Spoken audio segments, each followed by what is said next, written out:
Hi, my name is Naomi Bern, and I'm here to teach you how to start your own catering business. Today, we're going to talk about how to research the catering industry in your area and learn about your competition, identify your niche, get the necessary licenses, find a kitchen to lease, the equipment and supplies you'll need, and how to find customers for your new business. Let's get started.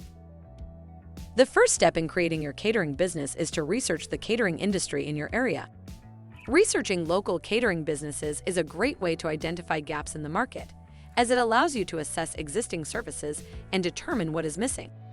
It's important to project the number of catering businesses in your area, look into the types of cuisine they offer, note any special campaigns or services they have created, and understand what their customers are seeking in terms of quality and price point.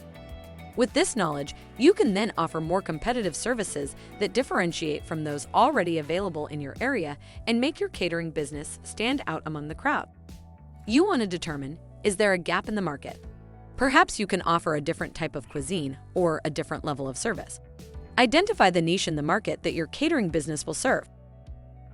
Opening a catering business often requires a variety of business licenses and registrations.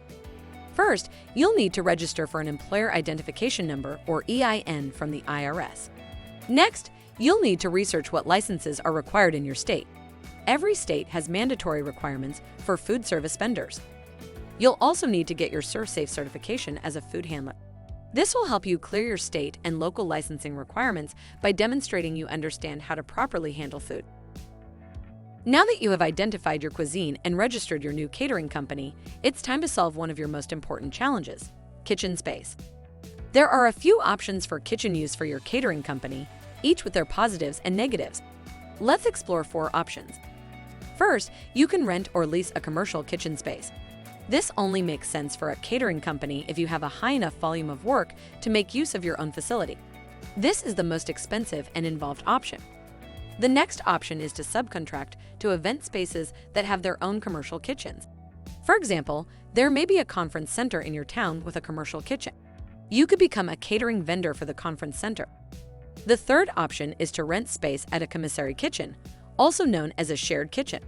This is a commercial kitchen that rents by the hour to catering companies, food producers, or food trucks. They take care of all the licensing, insurance, utilities, and equipment. This is the most flexible option if you're close to a large enough town that a commissary kitchen is set up. The fourth option is to use your home kitchen for your catering company. This can be a complex option. In most states, you're not able to use a home kitchen in its standard form for commercial food production. You need multiple sinks, one reserved for cleaning hands. You need separate refrigeration for cold food and warm food. You need your space inspected by health inspectors. This can be a good option for you if you have flexibility to convert your kitchen into a commercial space. For most catering companies, using facilities at a conference center or hotel or using a commissary kitchen are the best options for kitchen space. The fourth step to starting your catering company is to acquire the equipment supplies you need. You'll need basic cooking equipment such as pots, pans, serving trays, and cutlery. Buying these supplies from reputable sources at a reasonable price can be done with thoughtful research on the items needed for your specific company. The types of cooking equipment and supplies you acquire are determined by the niche you're in and the kitchen space you'll be using. You will also need a setup to move your food trays to the facility you're serving at. If you're low on startup funds, you can rent a fan to transport your food to the place the event is hosted. You'll also need to hire servers and cooks to help you prepare the food. Most often, these roles can all be contractors. After you've acquired equipment and arranged for staff, let's talk about how you find customers. Step 5 in opening your catering company is to find customers. How do we do that? Networking is one of the best ways to get the word out about your business. Attend local events, like festivals or seminars, where potential customers gather and network with other people in your industry. This will help you build relationships with other entrepreneurs and potential clients while also raising awareness of your catering business and its services. You may even meet people who need your services right away or who could refer someone else to you in the future. Word-of-mouth advertising is another powerful tool when it comes to attracting new customers for your catering business. Ask friends and family members to spread the word about your services to their networks if they know anyone looking for a caterer in the area. This will help boost visibility for your company quickly. Finally, reach out to event spaces in your area to become one of their preferred catering vendors.